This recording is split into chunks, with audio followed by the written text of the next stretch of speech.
Ladies and gentlemen, thank you for listening. Thank you for downloading. And thank you for subscribing to the latest edition of the 12 Kyle podcast. I am your boy, 12 Kyle. Check this out. On this episode, we're going back.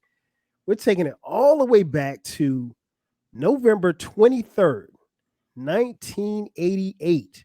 On that day, Eazy E released his debut album, Eazy Duz It. And we're going to talk about it. We're going to break the album down. We're going to reflect on it. And is one of those albums that is turning 35 years old. It's hard to believe that album is turning 35. But we've been around that long. And Eazy E in this album um, and its impact still lasts to this day. And as you can see, I'm not doing this episode alone. Back in the building once again is my man, my mellow eclectic is back again. E, what up, baby? What's up, everybody? It's eclectik, aka Eazy E. We want Cleasy. PWA, podcaster with an attitude. Um, it's nice to be on the show. Thank you for having me. What's up, everybody that's listening? And uh, no more questions. Yeah, no more questions. He's fresh off tour with Andre 3000. So glad to have you on here, man. Yeah, I play a The mean. the I play a mean piccolo, the electric piccolo. so we're taking it back, man. Electric Piccolo. There you go, Electric Piccolo. We're taking it back, man. Like I said, November 23rd, 1988. As we commonly say, 1988 not only is the greatest year in hip hop, 1988 just might be the greatest year in music, period. If you don't believe me, when you get a chance, look at the albums that came out in 1988 on the hip hop side and the R&B side, and you can bring whatever case you want to me or eclectic, and we'll tell you that you're wrong. But 1988, man.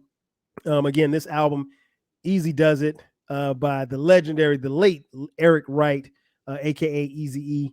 So let's go back, man. It's 1988. This album comes out. What was your what was your introduction? Because you grew up. For those of you who don't know, Eclectic grew up in Ohio. I grew up in South Carolina. What was your introduction to Easy E in particular? Was it this album, or was it Easy the excuse me NWA and the Posse, or did you pick up Easy E with Straight Outta Compton? Well, NWA and the Posse with Fat Girl.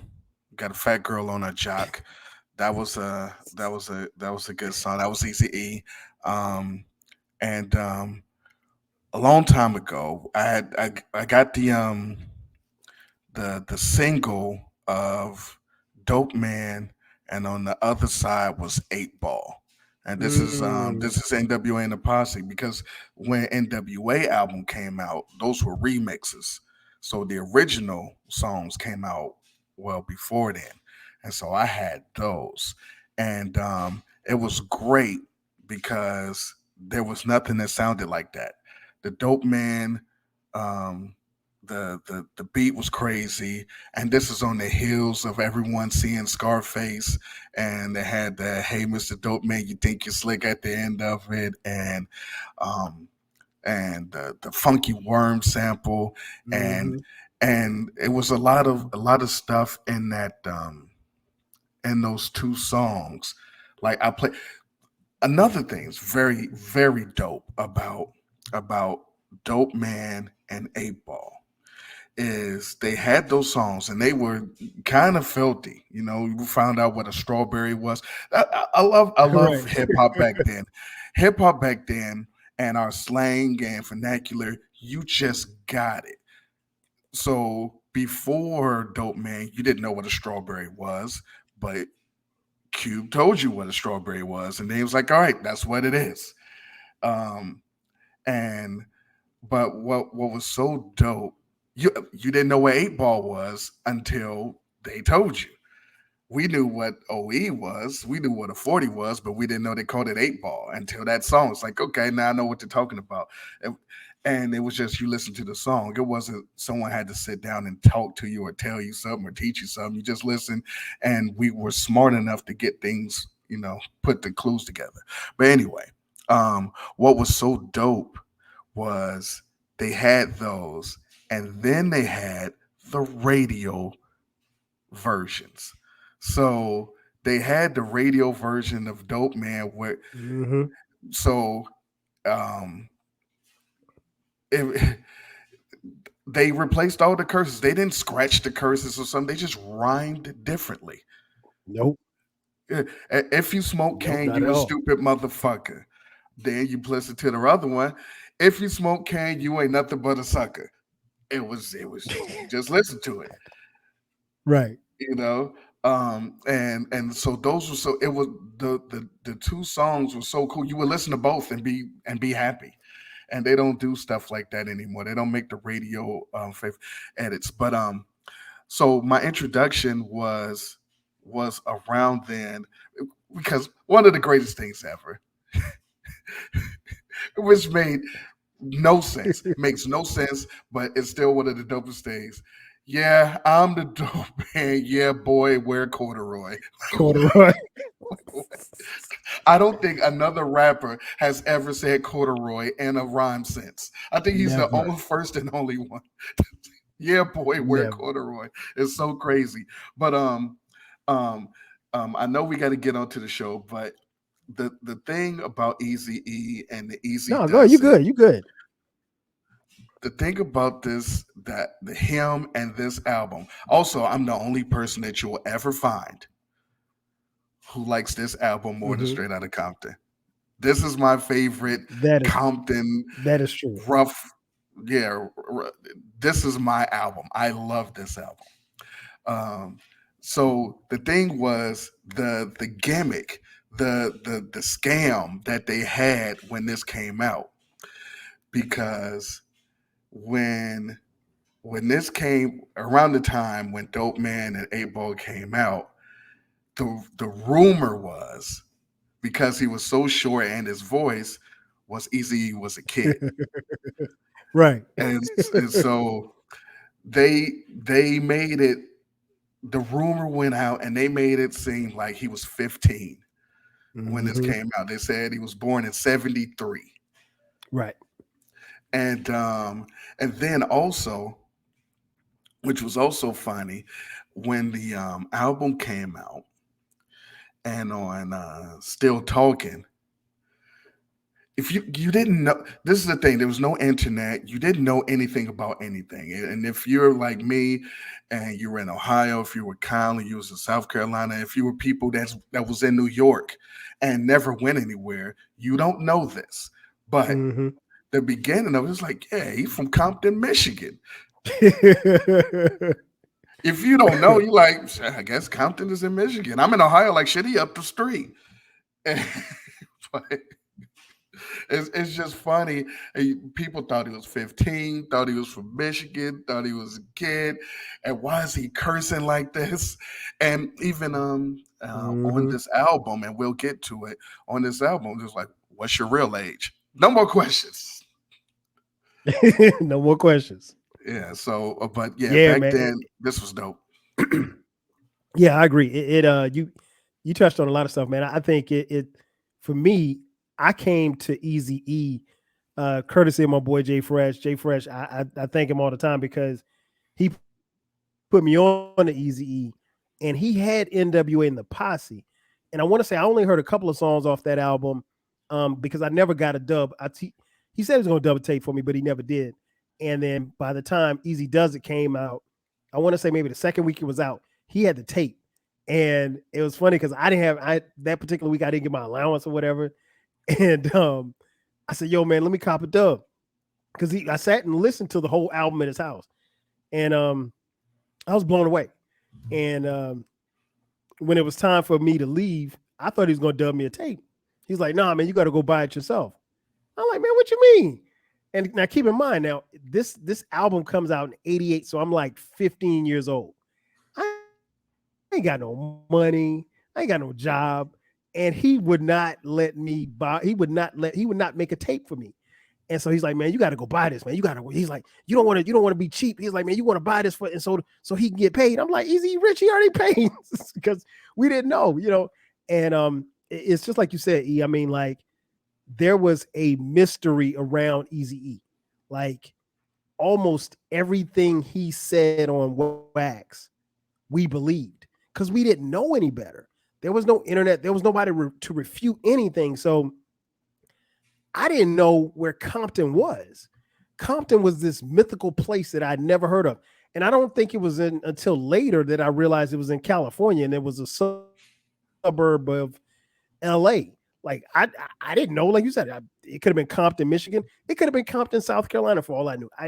I'd never heard of, I was very familiar with all of the cities up and down the East Coast, but I didn't know about, I knew my geography or whatever, but I didn't know about a lot of stuff out West. So, and I was familiar with LA because I've been to LA before, but when I went to LA, we went to Pasadena. We went to the Super Bowl. We didn't go to Compton. so I'd never heard of Compton before. But Everyone, you this heard that dude, right? what's that? Everyone, you heard he went to the Super Bowl. Just, Yeah, I just wanted to yeah. throw that out there. My uncle was playing in the Super Bowl. I didn't go on. I didn't go Everybody, because of you hear the opulence. His uncle's playing in the Super Bowl. Everybody, his uncle is Joe Montana. this guy.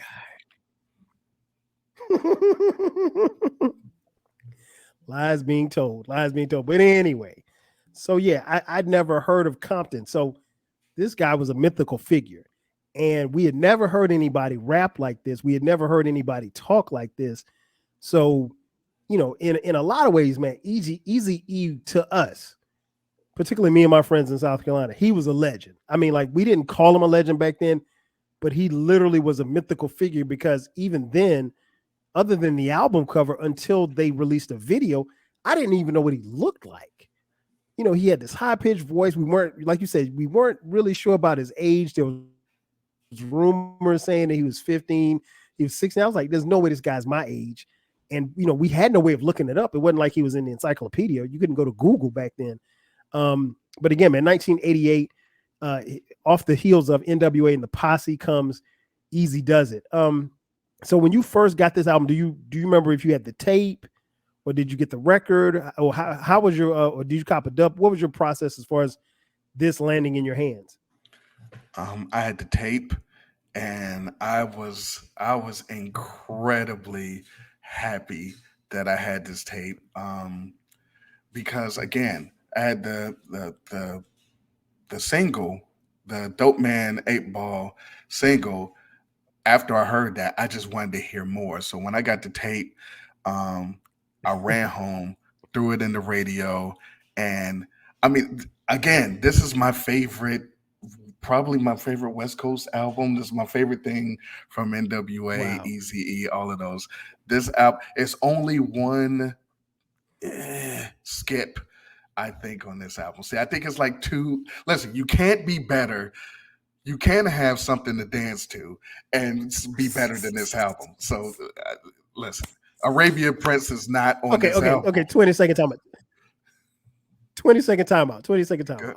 Let's good. sidebar real quick. So let's go back to what you just said, man. Okay, so you are one of the few. You are the only person I've ever heard say this. You put this album over Straight Outta Compton. Why? Not that you're wrong, but I just want to get why. Oh, it's easy because the songs on it overall are better to me. So if I go song for song, Mm-hmm. I would rather listen to this over Straight Outta Compton. I think it has more replay value. As much as I like If It Ain't Rough or something like that, or Compton's in the House or Quiet on the Set, that's on the Straight Outta Compton, they're not better than Two Hard Motherfuckers or Radio or No More Questions. It's just they're just not. Now the highs of Straight Outta Compton really are really hard. Look, Straight Outta Compton, Fuck the Police, Gangsta Gangsta. Those three Mm-hmm. right there are, and I ain't the one. Don't forget I ain't the one. Oh, can't forget Are are that. crazy. But you also gotta understand the boys in the hood that's on here. Easy does it. We want easy. Nobody moves. Still talk.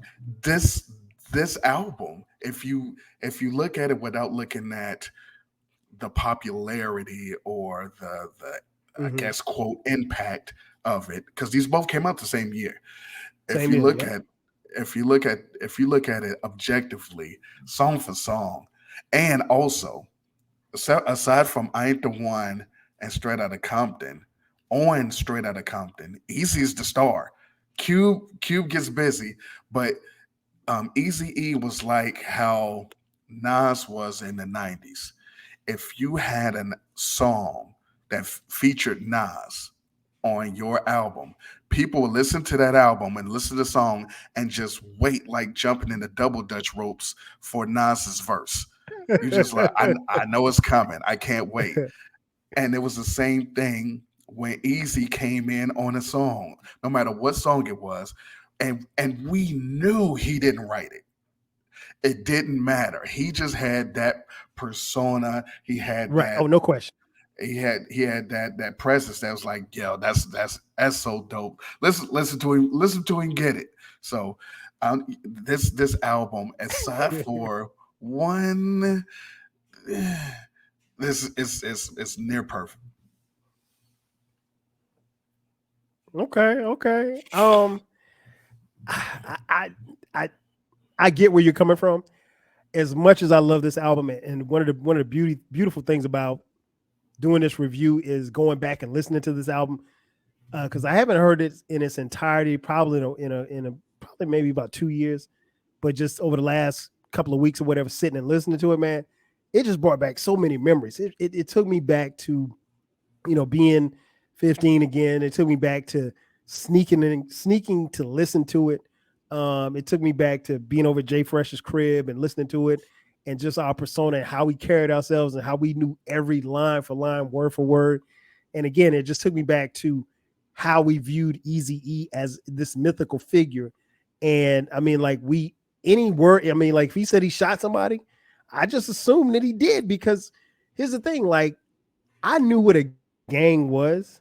I knew what a blood was and a crip was, but I'd never heard it expressed on wax like this. And that was my introduction to LA gangs, gang culture.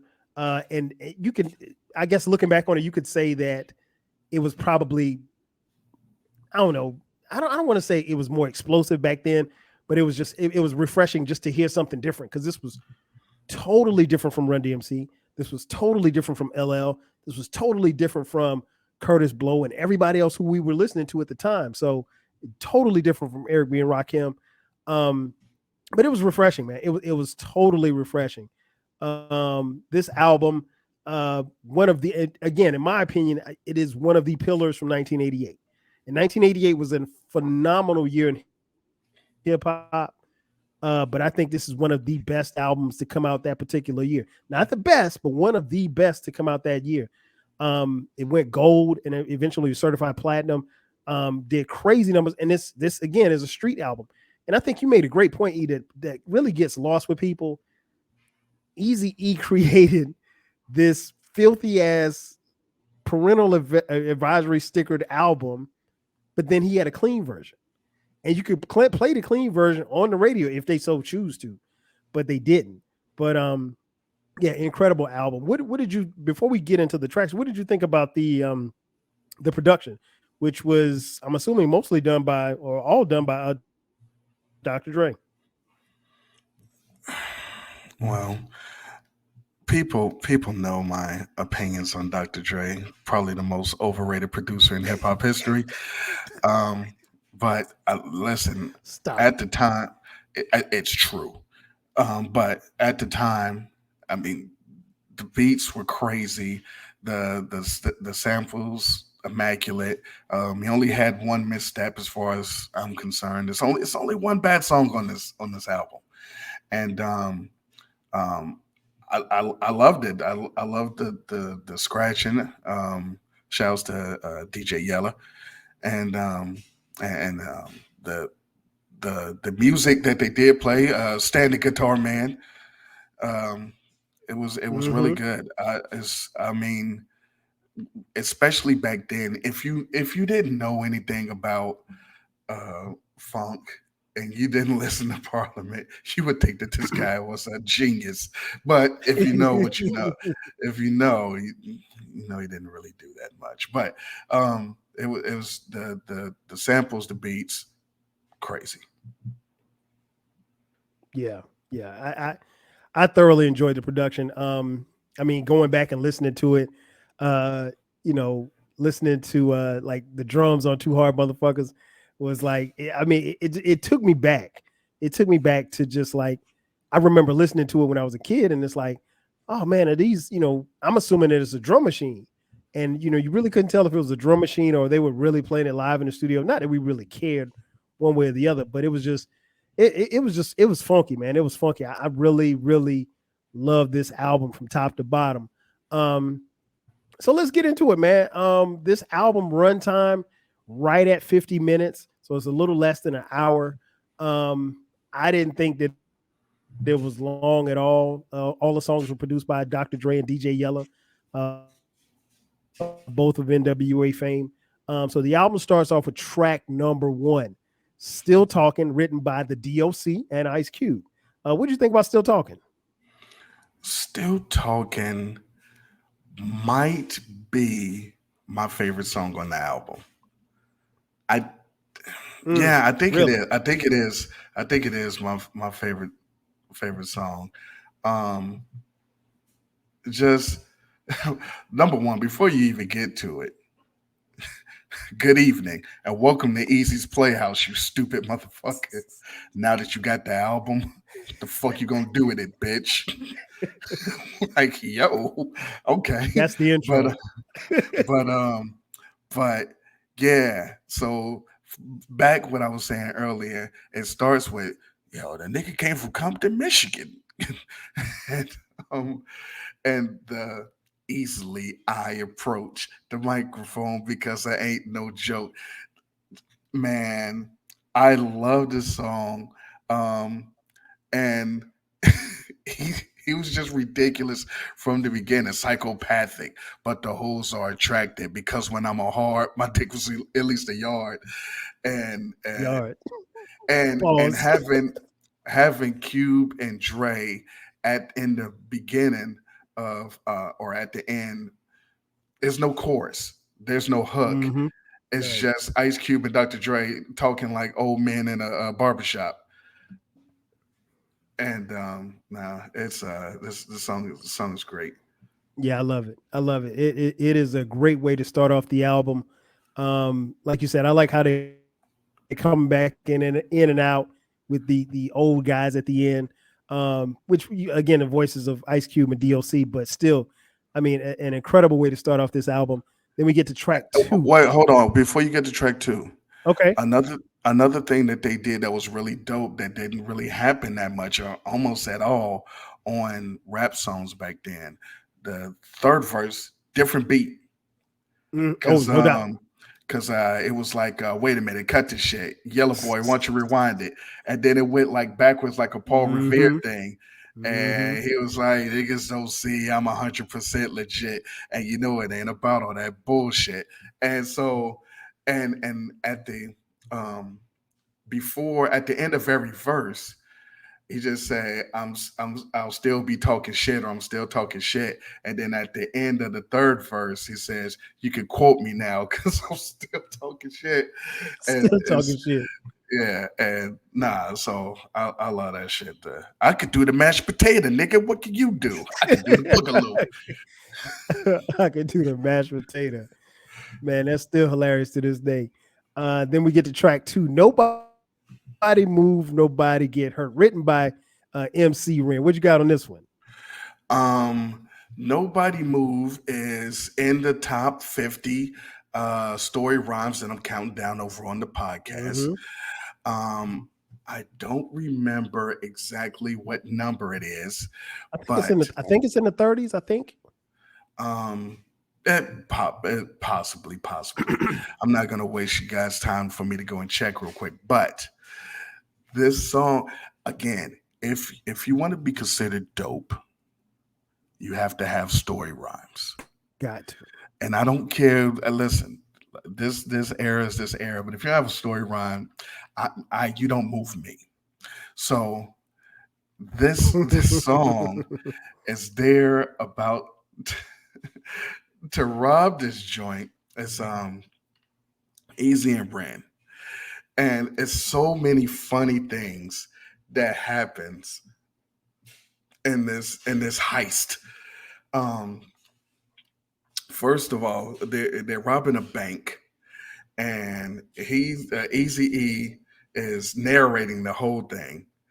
He's tying up people, uh, Yes. he- and then then it's he got a girl. She had giant titties, and then he's about to fuck, and then finding out it was a dude, and then he was gonna kill them off the strength of that, but Hmm. one of the dopest things. Well, all right, another funny thing.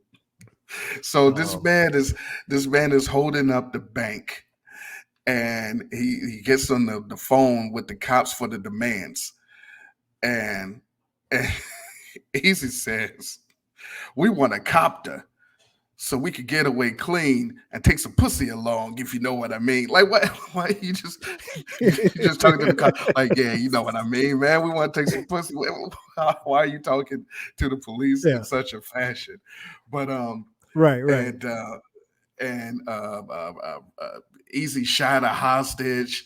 But Hmm. the best thing about it is that as gangster as they were, and as robbing the bank and taking people's money and shooting people and everything, they got caught. The cops got them, Yeah. and They got caught. at the end of he said, and I hope they don't think that a lesson was taught because a nigga like the E was finally caught. My gap wouldn't fire, the shit wouldn't work, so yeah, you know what time it is. so so so even back then, and this is my biggest problem with rap and Exactly. hip hop and how things went, is that people took the hardcore gangster part of this and ran with it, but not that we got caught, or you shouldn't do this, and if you smoke cane, you a stupid motherfucker, or all of the bad shit that happened to them because of the stuff they're doing. Hmm. They paid no attention to that. But also how funny they were.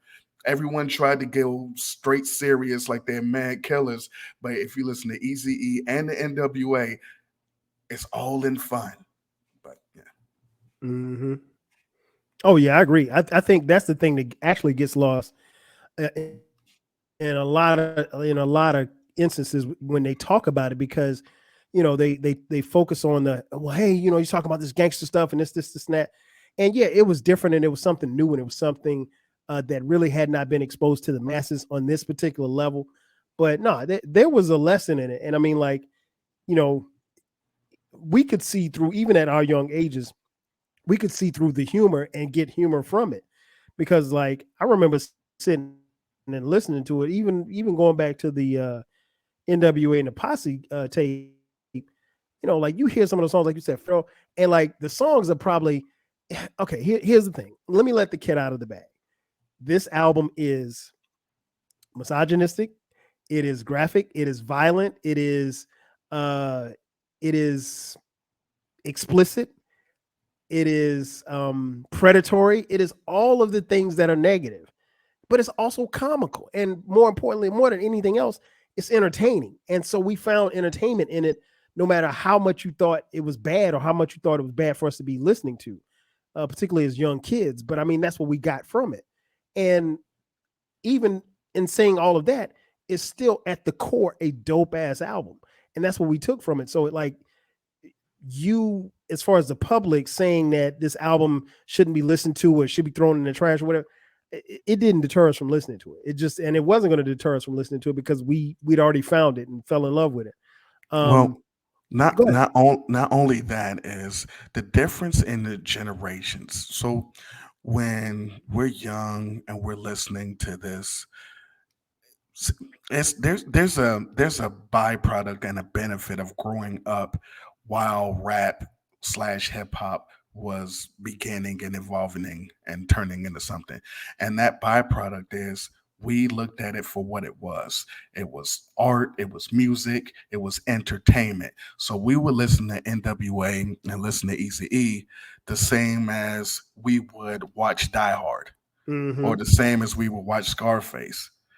None of us thought, damn, they just robbed the bank and got arrested and they're in jail because I'm actually listening to them.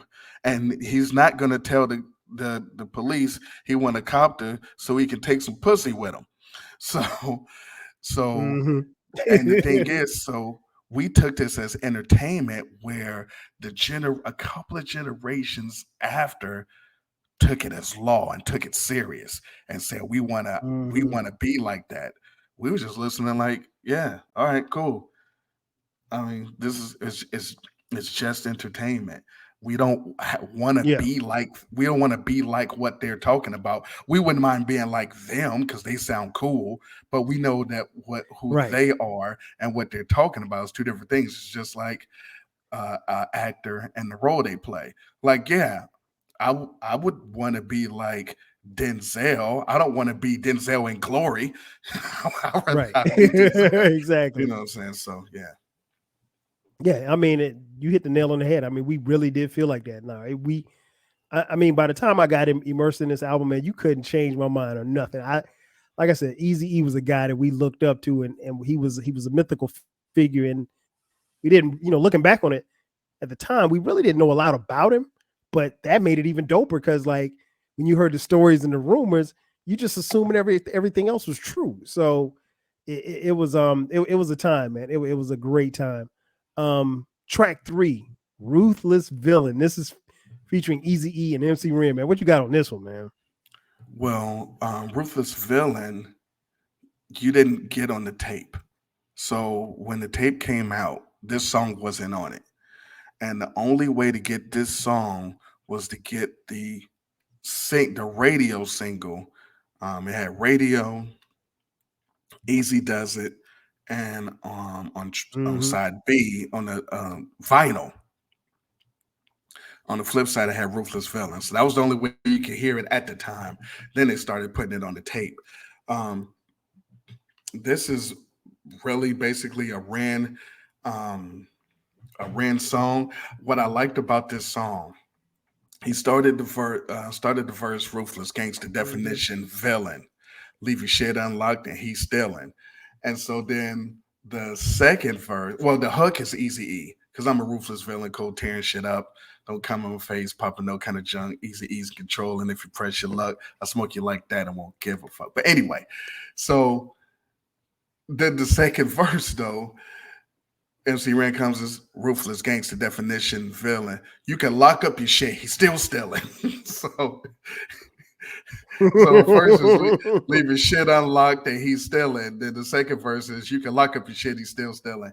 The thing about these Mm-hmm. songs is you can, well, if you do any kind of knowledge, they recorded all of these songs around the same time. The Straight Outta Compton songs and the Easy E songs because Ruthless Villain is sampled on just about every song on Straight Outta Compton. Ruthless Villain Facts. is Ruthless Villain is sampled on Straight Outta Compton, Fuck the Police, Gangsta Gangsta, If It Ain't Rough, Quiet on the Set. Every one of those songs. Again, this is why Dr. Dre is not that dope. He sampled the same song on like the whole. Anyway, Come on now. Come um, on now. but Ruthless Gangster is sampled on the DOC. Let the Bass Go is sampled on uh what's the other? It's another joint that that this thing is the Easy E song. It's on and MC Ren song. Check it out, y'all.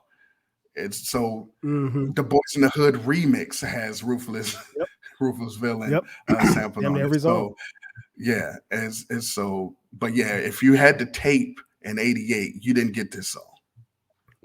Yeah, Ruthless Villain, man. One of is probably my second favorite song on the album. I love it, man. I love, and just like I said, going back and playing it, man, it just brought back so many memories. It brought back memories of just sitting in the car, just in a parked car, just sitting and listening to this music, and just brought me back to the teenage years. Um, and then another favorite of mine, track 4, featuring MC Ren, Two Hard Mothers. What you got on this one, man? This song I probably quote the most because like if I'm out and talking with people and someone says they forgot something, I always say something like, "You dumb motherfucker, what the fuck we gonna do now?" Or I'll say, "Man, I can play the drums." Or if someone says that if I say something they don't believe me, I'd be like, "Man, I used to fuck it up in Compton High." So just because of this song, and and it's so funny because the people around that know, and it was something else. One day I was told we were just fucking around at a bar or something, and Mhm. somebody said that they could do something. I was like, get this nigga some sticks. And so- because so everyone in the beginning of this song, at the beginning of this song, um, they asked where the drum machine is, and Dr. Dre said he left it with Pooh. And then they're like, "You dumb motherfucker, what the fuck we gonna do now?" And Yellow was like, uh, "No," he said, "Hey man, I got some drums in the back." And then she was like, "Do we look like we can play some drums, some fucking drums?" And Yellow's like, "Man, I can play the drums." It's like bullshit. He said, "Man, I used to fuck it up in Compton High." And it was like, "Get this nigga some sticks." Compton High. Yo, fuck it up, Yella. And Yes, but sir. I love this song. Um, uh, this is another song where again this Straight Outta Compton is great, but these songs, man, is these. But I can hear the the one excitement in thing, your voice. the one thing, the one thing that I was gonna say, this is one of the funniest things, and me and Demarco, we laugh at this to this day I already know what because you're about to say. no rapper in the history of rap has ever said this about themselves, and we would be anywhere to this day, dead silence, and Hmm. one of us look at the other one and say, "Look at me, I'm a crazed bitch." This motherfucker MC Red started the verse and said, "Now look at me, I'm a crazed bitch with a gangster profanity I'm a bitch." crazy bitch. What the fuck? What are you doing? What are you I don't know talking where about? that came from. Oh I don't know man, where that but came from. yeah, this song is great. Yeah, man. Shout out to DeMarco, man. Um, track 5, Boys in the Hood remix. Written by Ice Cube. What you got on this one? The original Boys in the Hood was on NWA and the Posse. The, Facts. obviously a single, but this this is just as dope. See, they ruined remixes on 8 Ball and Dope Man on Straight Outta Compton. Those remixes suck. If You think compared so? to compared to the original song, those suck.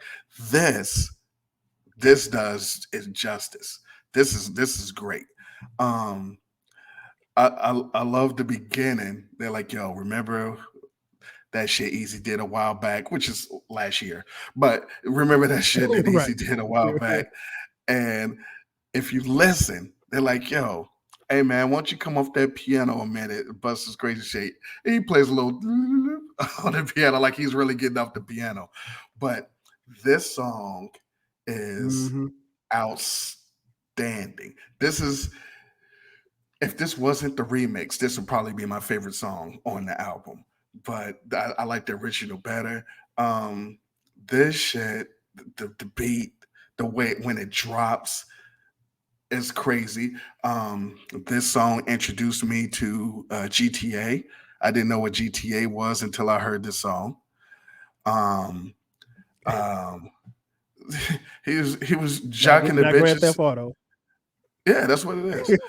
And he was jocking the bitches and smacking the hoes. Um, uh, back in the day when your car shit was dope. You had an Alpine. JD stole his Alpine. Um, Mm-hmm. what else? What it was one more thing. Um, what was it? What was? Oh, he wrecked his car and he said, "I'm not gonna go buy another one." But the best part, oh my god, this song, man! I believe this is also on the top 50. So Yes.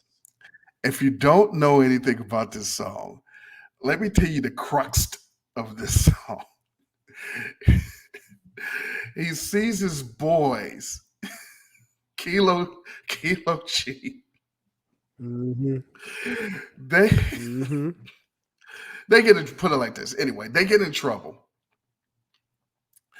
They They're run in afoul with court. the law. They're in court, in municipal court.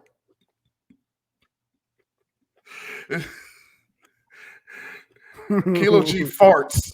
He farts in court, and the judge says it's disruption of the court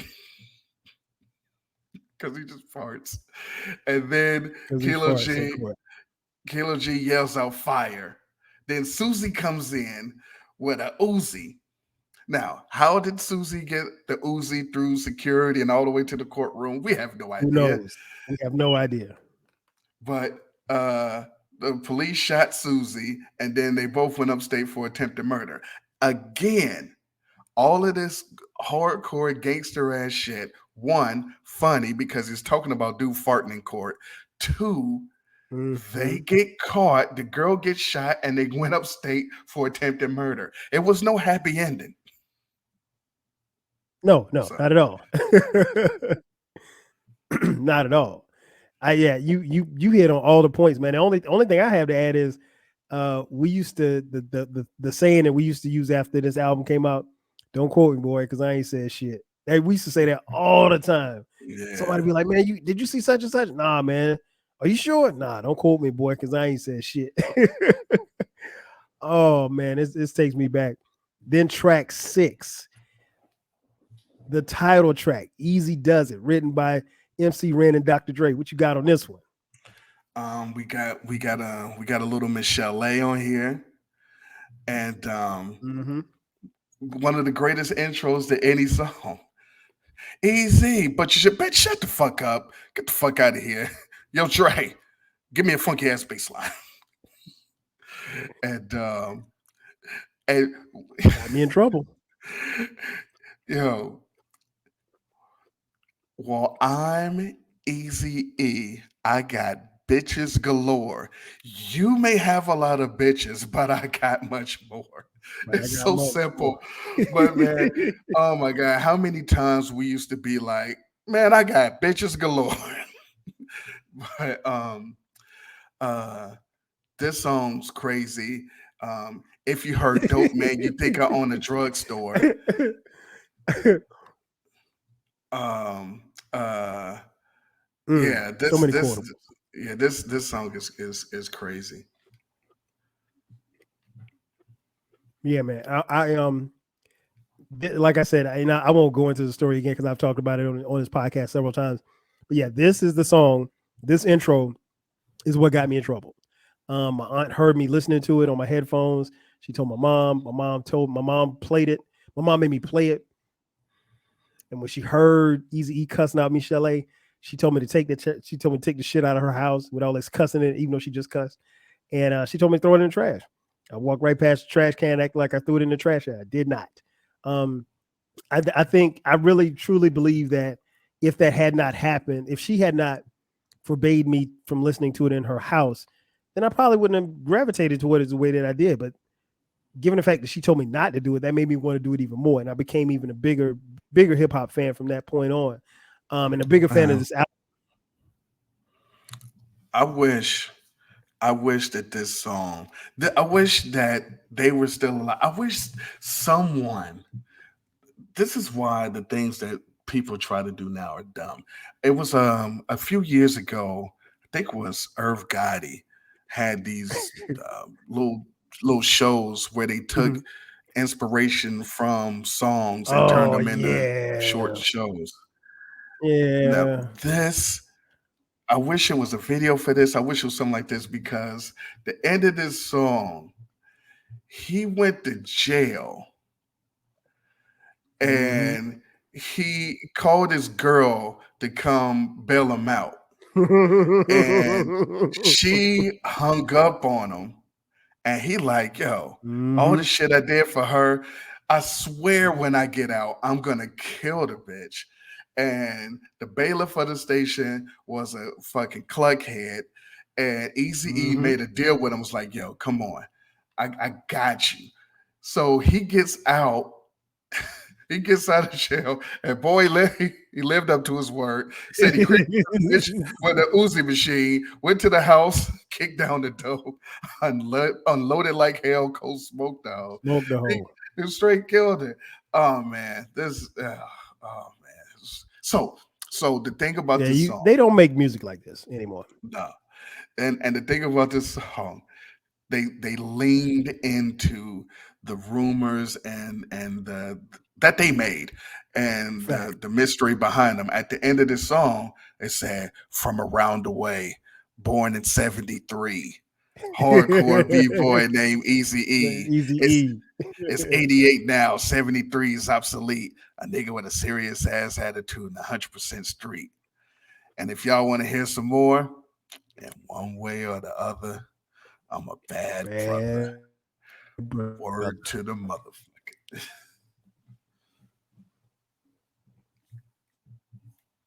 Yes, sir. Yeah, man, that's crazy. I mean, like even and then for them to say that he was born in 73. So I was born in 72. So I'm like, this dude can't be my age. There's no way. There's no possible way that I'm 15 or 16 or however old I was. I think I was about to turn 16. I was like, there's no way. There's no way in hell that this guy's my age.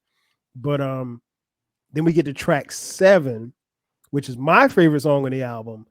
We Want Easy featuring MC Ren and Dr. Dre, produced, excuse me, written by the DOC. They shot a video for it in a jail. What you got on this one, man?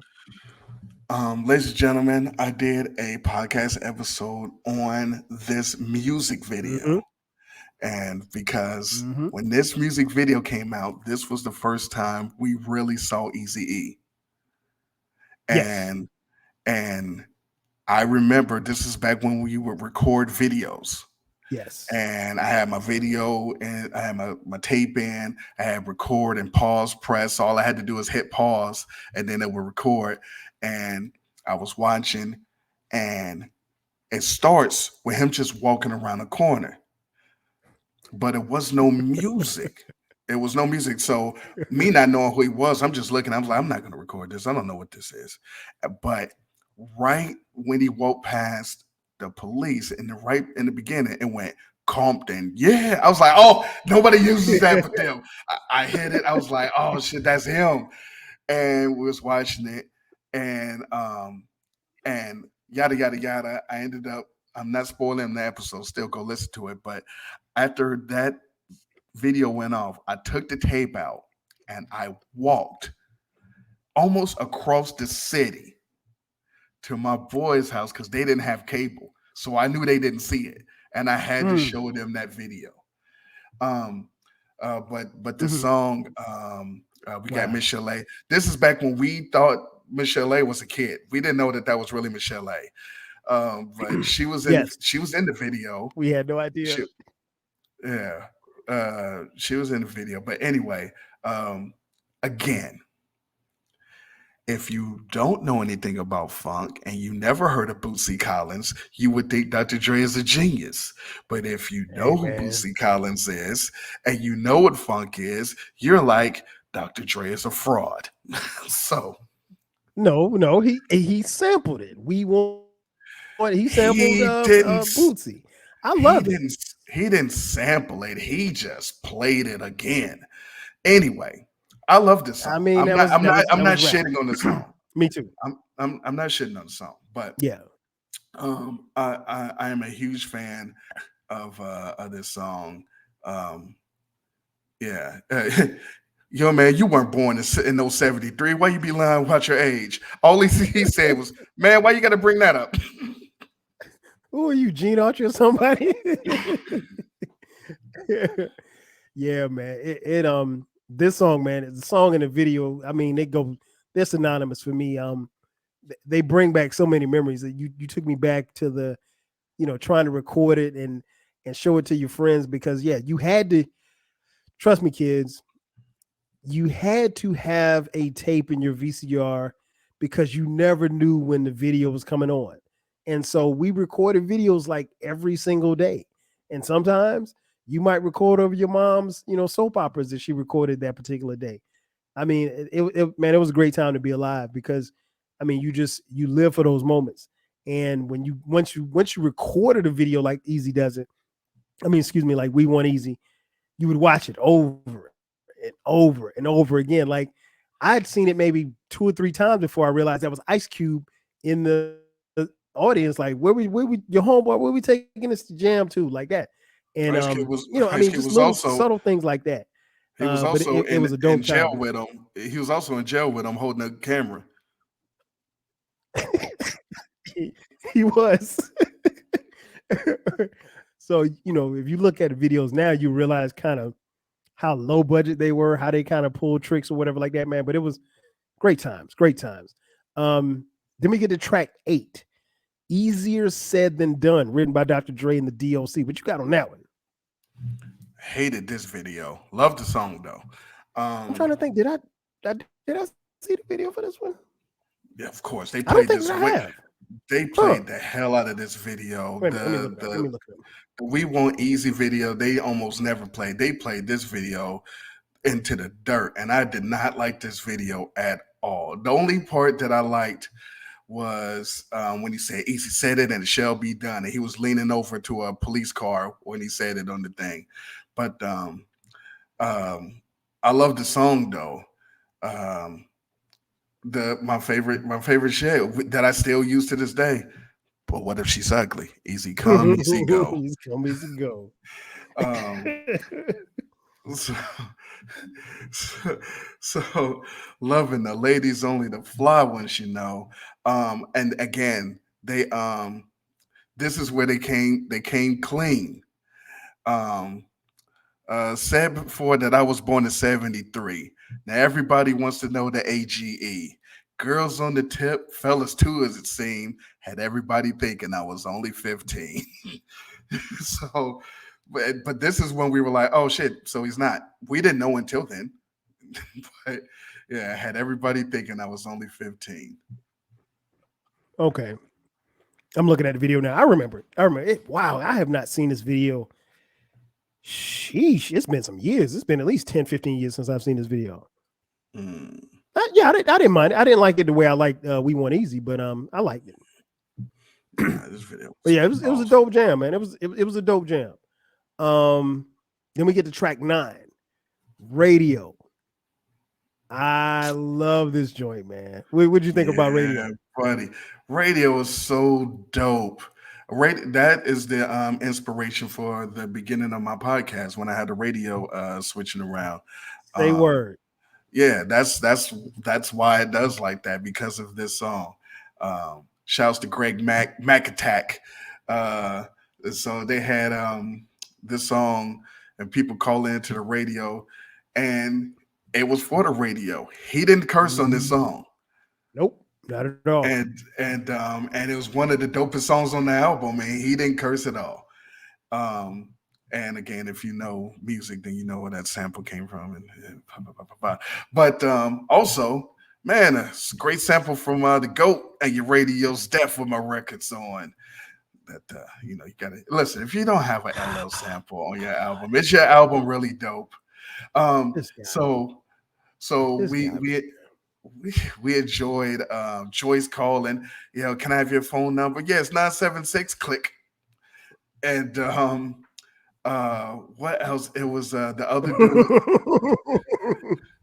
The other dude, Stan the Guitar Man called in. Yo, Stan, remember me? Like, yeah, Then he gets on, man. Yep. I play guitar on this record. I want to know when I get paid, mother click. So you Like just got ganked, I my boy. I play guitar on this record that you're playing right now when This I album. get paid. Oh man, they had so much fun. They had so much Man, fun great. making this Yeah. album. Yeah, man. You could tell. You could tell even like I said, going back and listening to it, it's little subtle things that I pick up, and I could you could hear the fun that they had. And I'm trying to imagine them being in the studio, all together making these sounds and these noises, especially in some of these little intros that they have. But radio is another joint, man. It is a forever jam. And Easy, Easy kind of got Easy's not. Listen, we'll never confuse Easy E from Rakim, but he had a little. He was in the pocket with his flow, man. I thought I really like that joint, man. And even to this day, I think it's still, when I hear radio, I think back to and I know the movie Straight Outta Compton, which we did a podcast on. Um, it is simulated and set up to show how, particularly when he first got started, like Easy couldn't rap, like how they taught him how to rap. And so like I see him trying to rap, and you juxtapose that with this particular song where he's got the flow. So yeah, still like I said, one of my favorites on this album. Then we get to track number 10, No More Questions, written by Ice Cube. Man, what you got on this one? Man, this song,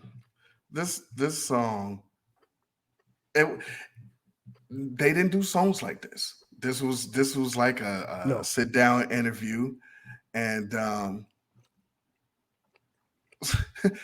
tell me how was your life as a youngster, and then he just starts rhyming. Again, this is back when you listen to songs and you find out about things. Mm-hmm. What what is ganking? What would be in a situation where you would so-called gank someone, Mm-hmm. waiting for some people to leave? Yeah. So getting ganked by the E is a lesson. um, and so, look, have you ever been involved in an armed robbery? You mean a 211? Like, yeah. Also, I remember this song when this song came out, and I think it was the third verse when he was robbing the store. He's like, "Fill the bag, homeboy, don't lag. I want money, beer, and a pack of zigzags." At the time, this was what 88. I didn't know what zigzags were. I thought it Nope. was a candy or like a hostess Same. cake. Same. Yeah, but nah, I love that. I love this song. And you know So what? That's what I miss too about hip hop too. you're not exactly a role model. Not exactly. I mean, I miss this part of hip hop, man, because like I said, we at the beginning, we had no knowledge. I had no context clue as to where Compton was. And it wasn't until I listened to it more and more, I was like, okay, oh, it's in California. Oh, it's in LA.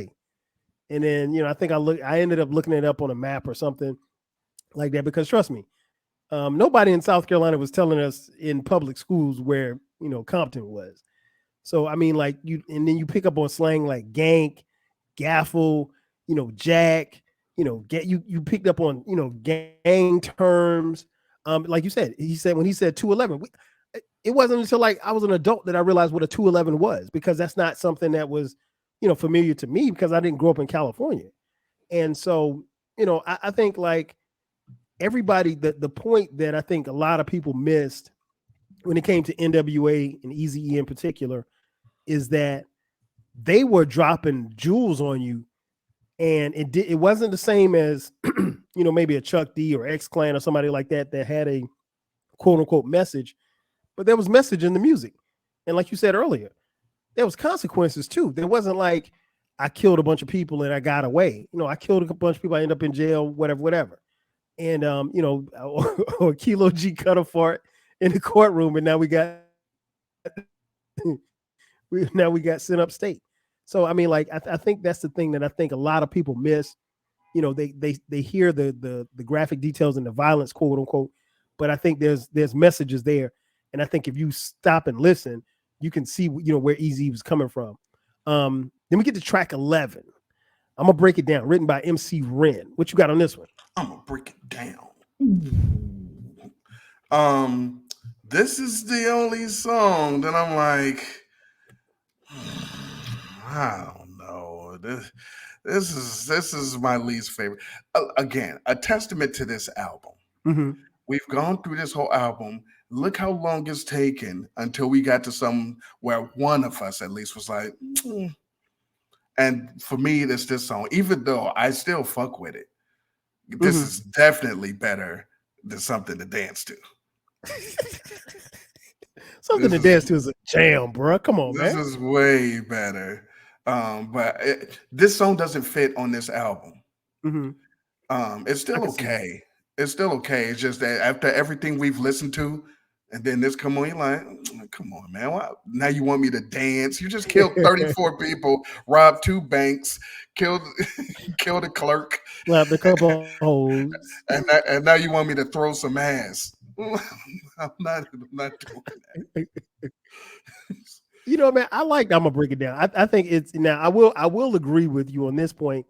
It's not a skip for me because keep in mind I had the tape, so I couldn't. I had to sit through this, but I think it's not in on the same caliber as the other songs. I would be interested in, and this is one of the downsides of Easy E not being here. I would love to hear how this album was sequenced or how they came about. Trying to figure out where to place what. Um, it's not a skip. It's probably the at least up until this point, it's the least best song on the album. But I think it's a still solid song. It's one that even now where I can skip, I don't skip. Like I said, man, I just in going back and playing it, I was just enjoying hearing it again. And maybe it's because I hadn't heard it in a while. As far as listening to this album in its entirety, of course, you hear Boys in the Hood, you hear Nobody Move, you hear these songs randomly from time to time, but just to sit through the album in the 50-minute entirety, I think was a good thing for me. But yeah, I'm gonna break it down. I like it. Like I said, I don't like it as much as I like the others, um, but it's still, like I said, dope nonetheless. Then we get to the final track on the album, Easy Chapter Verse 8, Chapter 8, excuse me, Verse 10. What you got on this one? It's just an outro. He's just Mm-hmm, talking shit, mm-hmm. So like, I mean, I don't even really count this as a song. He's you know, this is it's fine. It was a It's not a typical big send deal. off. It was a send off. Yeah, it's an outro. I put on Twitter X a few weeks ago that I miss, and this doesn't count for this, but it's in the same vein. I miss when rappers had the dedication and shout Mm-hmm. out tracks on the album. So it's usually the last song or the second to last song, and but even just outros, and this is just an outro. I consider the shake your ass song the official last track on here, but I'm gonna break it down. But yeah, this was a cool outro. What was it? What was it? What did he say? I like to tell you, brother, ashes to ashes, dust to dust. Da da da da. Yeah, man. No, it ain't. You fucked up. You fucked up. Yeah, man. You're right. They I don't, and I would probably say that probably ended what maybe in the mid to late '90s. The dedication tracks at the end of the album. We grew up on that. I mean, like if you didn't shout people out on the last track of your album, at the very least you did it in the um in the liner notes. But we're from that era, and so I do miss that as well. Um, Overall, man, like I said, it's 50 minutes. It's a very easy listen, no pun intended. Um, if you haven't heard the album, I would implore each and every one of you at the conclusion of this podcast that you go and listen to it because it doesn't sound dated. I think it's just as entertaining, it's just as funny, it's just as funky, it's just as clever as it was back in 1988. And it's still kind of hard for me to believe that this album is 35 years old. And you know, it's bittersweet because obviously Easy E's no longer with us. NWA would go on and he would go on and do bigger and better things before he left this earth. But for a debut album coming out of Compton, a place that we'd never heard of, he literally put the city on the map. And man, shout out to my boy Uncle Dolomite from the Too Much Game podcast. Huge Easy E fan, so I know he's gonna be listening to this one. Easy E, man, like I said, very much so a mythical figure. Um, Definitely ahead of his time as far as creating Ruthless Records, as far as launching NWA. People call him the Godfather of gangster rap. I mean, you could call him that, but you could call him even more. Before we get out of here, E, let me ask you this, and I think I know what your answer is, but I want to ask you anyway. As you notice, as we were talking about these songs, I gave you who wrote the song. So Easy E isn't credited with writing not one song on this album. Does that matter to you that he didn't write it? He didn't write his rhymes. Um, no, and the reason, and listen, you're talking to me, Mister. Oh, you ain't right. Oh, you ain't. You ain't shit. But it's a difference. One, the first or second song he ever rhymed on, he told us who wrote his Mm-hmm. rhymes. Mm-hmm. So what is it's not fronting. It's not fronting like, yeah, my pen is crazy. He said, nah, Ice Cube I wrote did it off these. the top. Yeah. So that's Mm-hmm. one. There was no fronting. There was no question. Two, if you wrote your rhymes, comes into play or matters to me if one, you're fronting like you did and you didn't, Mm-hmm. or two, you're in the conversation for dopest anything, or did you kill it on something? No, as all of the lists and the drafts that we do and debates that we have, no one mentions Easy E as one of the illest lyricists or one of the best top rap. No, we don't, because you are Nobody. automatically immediately disqualified because you didn't write the rhymes. So it's like Mm-hmm. it's there's reasons why Prince is higher than maybe Luther. Prince writes the songs, plays the Right. instrument, produces it, probably goes and makes the vinyl for the album, makes it a circle, draws the cover, and sends it out. And you know what I'm saying? Uh, Works at Packages Sam it. Goody. Fucking, you know what I'm saying? So meanwhile, other people just get a dope song and they sing the hell out of it. So it's like, Mm-hmm. oh, is he a better singer? Yeah, he's a better singer. Who's the better artist? Well, that guy's the better artist. So so Right. so we look at Easy E as the the the the legend, the personality, the the energy that he brings on the song, or how different he is. And not for nothing, he even though he didn't write the stuff, it was probably more authentic to his real life than anybody else's. Oh, no question. He No was question. the actual gangster. so Yes. but no, it doesn't matter. It doesn't matter because we're not trying to put him in that category. If we tried to Mm-hmm. put him in that category, then it would matter. I don't care if people don't write their rhymes. Just don't come to me and try to tell me that they're dope. Right. Yeah.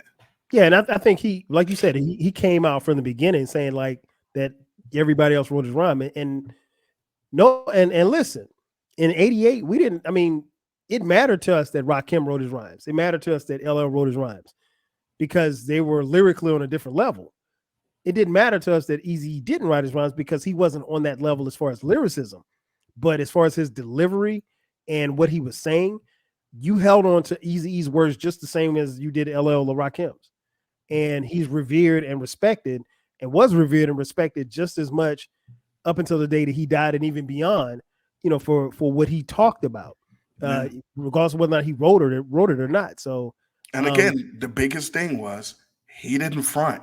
nope, And not at and I all. mean, and just coming out and putting that, whether he said it or Ice Cube wrote it for him to say it, that's more gangster than anything. Mm-hmm. Like, yo, Ice Cube wrote these rhymes, but I'm dope the way that I'm saying them. Like, if somebody else said them, it wouldn't sound Mm-hmm. like this. Nope, not at all. And people respected Ice Cube's pen, and they respected Eazy as far as his ability to deliver, and just who he was as a gangster, as a man, and as a businessman. And Yo, go ahead. not for nothing. Easy E is a fucking legend. Because if you really think about what we're saying right now, this Hmm. this individual, this guy, Hmm. had Ice Cube, MC Ren, and the DLC writing for him. Can you like that's the equivalent of like Bleak having Jay Z, Nas, and fucking Az writing his rhymes for him. Right. Just He because probably on the still fuck strength. it up, but it's just but when you have when you have those three writing for you, Hmm. clearly dope, and you arguably end up being the most famous out of all of them. Yeah. Yeah, you can make it. I mean, That's you can crazy. easily make that case. You can easily make that case. And I mean, like when people talk about, not just West Coast hip hop, but when they talk about hip hop in general, Easy E name still lives on, even after his passing in 1995.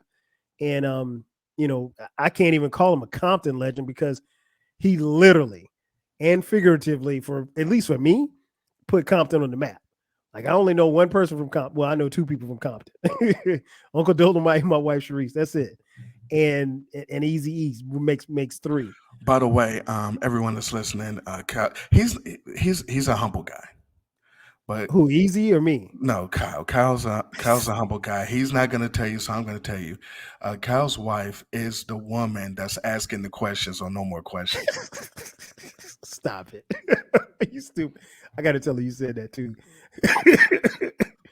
um man, before we get out of here, man, tell everybody where they can find you, where they can find the podcast, where they can check you out on social media. Yo, before I do that, I know we're talking about Easy. I just want to mention something that Go ahead. to this day is still dope as hell to me, What's and that? it's related. I just tweeted this last week Mm-hmm. on Straight Outta Compton. Now, understand, Straight Outta Compton also came out in '88, Yes, sir. and when Straight Outta Compton came out, people knew Ice Cube ran, they knew Easy, they knew Dre, they knew Yella. No one knew DLC. They knew Arabian Prince. They did not know DLC. Would you agree or disagree? Right. Right. No, I'd agree. Okay. Arabian Prince Okay. has his own song. All right. He was back with the sound that's hype. Now, what was so dope is that the DLC, and a lot of people slept and didn't notice this, but he had the first Mm-hmm. verse on Parental Discretion is Advised. That is that is probably the first time people heard him rap outside of when he was with the Fela Fresh crew. But in Right. '88, no one knows the DLC. And he doesn't even call himself the DLC on the song. He says the doc, which, Mm-hmm. if you're not really paying attention, you could think that that's Dr. Dre. But in '88, on that verse, he says, and I quote, you know, the doc makes you want to take a volume, but buy a bucket, which is a car, but buy a bucket because Upcoming is my album. Mm-hmm. And for the record, meaning my record, check it, listen to the single, and you be like, yo, I gotta get it. Gotta get it. And wouldn't you know, years later, Funky Enough comes out, Yep. which was his single, and Yep. everybody that listened to rap at the time was like, yo, I have to get that album. Facts. And he called that shot in '88 when no one knew who he was. Facts. And it's funny that you say that because I tweeted that verse Mm-hmm. and I added Doc, the DLC, Mm-hmm. and he retweeted that, and all he said was facts.